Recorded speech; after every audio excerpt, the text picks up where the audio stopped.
পাবো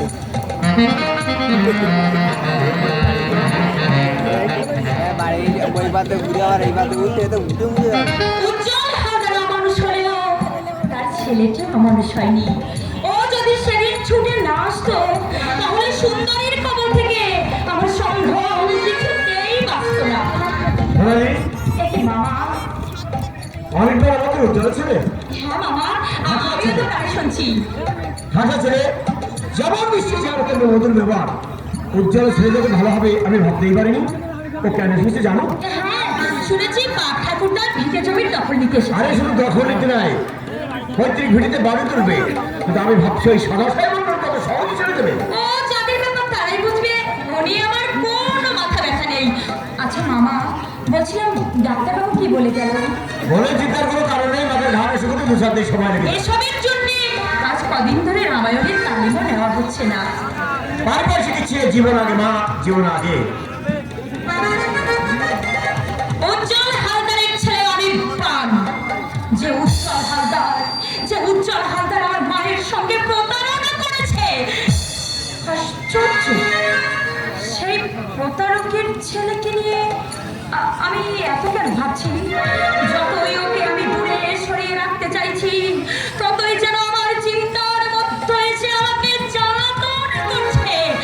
না না, ও চলে গেলে এই জ্বালাতনের হাত থেকে আমি রেহাই পাবো।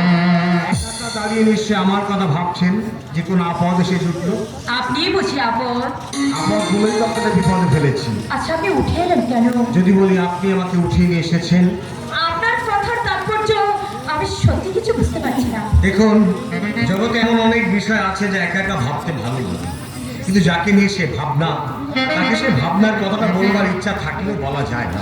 তাকে নিয়ে আপনার ভাবনা? যদি বলি আপনাকে নিয়ে, আপনার প্রাণ ঢালা সেবা দেখে আমার একটাই কথা মনে হয়েছে, জীবনে বিশেষ মুহূর্তে বিশেষ কারো প্রয়োজন আছে। সেবার কথা বলে আপনি আমাকে লজ্জা দিবেন না। প্রকৃতপক্ষে আপনার আঘাত পাওয়ার মূল কারণ তো আমি, সেই হিসেবে বিশেষভাবে সেবা করা আমার উচিত। আমারও মনে হয়েছে এই মুহূর্তে একটা কথা আপনাকে জানানো আমার উচিত। তুচ্ছ সংকোচ বোধে যদি মনের সত্যটা গোপন করে রাখি, তাহলে হয়তো এমন কিছু হারাবো যা জীবন ভর খুঁজলে আমি আর ফিরে পাবো না। আচ্ছা কি জানাতে চান জানা? না মানে জানাতে চান, তার আগে বলুন তো, অসুস্থ অবস্থায় যখন আমি আপনার মুখের দিকে তাকিয়েছি তখনই আপনার চোখে দেখেছি নীরব ভাষার এক ছন্দময় ছবি। বলুন, আমি কি তা ভুল দেখেছি? আপনি কি দেখেছেন সেটা আমি কি করে বলবো? আপনাদের মেয়েদের না একটা মস্ত বড় দোষ, সব সময় নিজেদেরকে আড়াল করে রাখে। সরাসরি আমি আপনার এত কাছাকাছি দাঁড়িয়ে আছি, তবুও বলছেন আমরা নিজেদের গোপন করে রাখি। দেহটা যেমন কাছে পেয়েছি, মনটা তেমনি কাছে পেয়েছি। আপনারা সংযত চান। অসংযত কেন? আমি আপনাকে কোনোদিনও শ্রদ্ধার চোখে দেখতে পারি না। কিন্তু কেন? আপনি বোধহয় জানেন না, আপনার বাবা আমার মায়ের সঙ্গে কত বড় প্রতারণা করেছে। জানি, অভিমান করে আমাকে সব কথা বলেছে। আমি আমার বাবার সে অপরাধের প্রায়শ্চিত্ত করতে চাই। অনুগ্রহ করে না, ভালোবেসে। জগতের প্রত্যেক ছেলেই কি তার বাবার মতো হয়? বাবার কাছে মাতাল ফলে কখনো মেয়েও ফলে না। মানুষের ক্ষেত্রে এই যুক্তি খাটে না, সোনালি দেবী। ভালোবাসা তার শরীরের সামগ্রী নয়, পাইলেই তো পাওয়া যায়। সত্যি পাওয়া যায় না। আমার সঙ্গে বোধহয় ভালোবাসা নামক বস্তুটার বিশেষ কোনো শত্রুতা আছে। তাকে বারবার করে যাচ্ছি, কিছুতেই ধরতে পারছি না। মনের সত্য প্রকাশ করে আমি যদি কোনো অন্যায় করে থাকি আমাকে ক্ষমা করবেন। না, কোনো অন্যায় করিনি বাবা। আমার জন্য মনে মনে তোমার উদার নির্ভীক ছেলে ঘুরছে না। তুমি কি বলছো বাবা? আয়নার মধ্যে তো হিরে থাকে না। অনির্বাণ বাবু যে তার বাবার মতো হবে না তার কি কোনো নিশ্চয়তা আছে বাবা?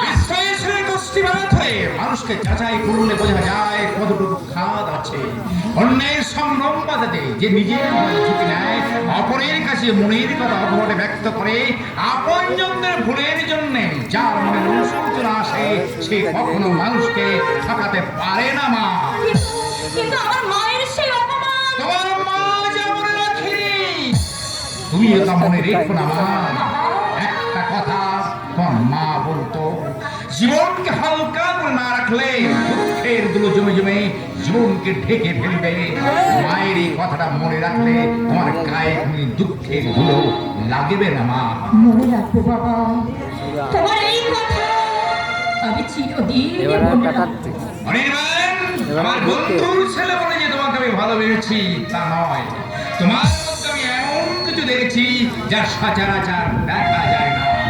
চিরদিন এমনি থেকো, তাহলে জীবনকে জয় করতে তোমার কোনো কষ্ট হবে না।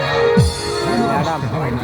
মন্দির ওই দেশের নাম গেলে যাবে দেবী, আমারও তাই মনে আছে না আত্মবাড়ি না জায়গা আছে সোনালি, তুমি আমার আহত জীবনের সান্ত্বনা, আমার হৃদয় আকাশে পূর্ণ চাপ তুমি। তোমার বাবা যেমন আমার মা দাঁড়িয়েছিল, তেমনি তুমিও আমাকে কাঁদাবে না তো? কাঁদাবো না সোনালি। এই ছোট্ট জীবনে মনের একঘেয়ে করুণ কান্না শুনে শুনে আমি বড় ক্লান্ত অধৈর্য হয়ে গেছি। এবার আমি হাসবো, আমার সোনালির সোনালি মন রাঙিয়ে আমি মনের খুশিতে হাসবো। তোমাকে ভালোবেসে বেঁধে রাখবো আমার এই মনের মণিকোঠায়। পৃথিবীতে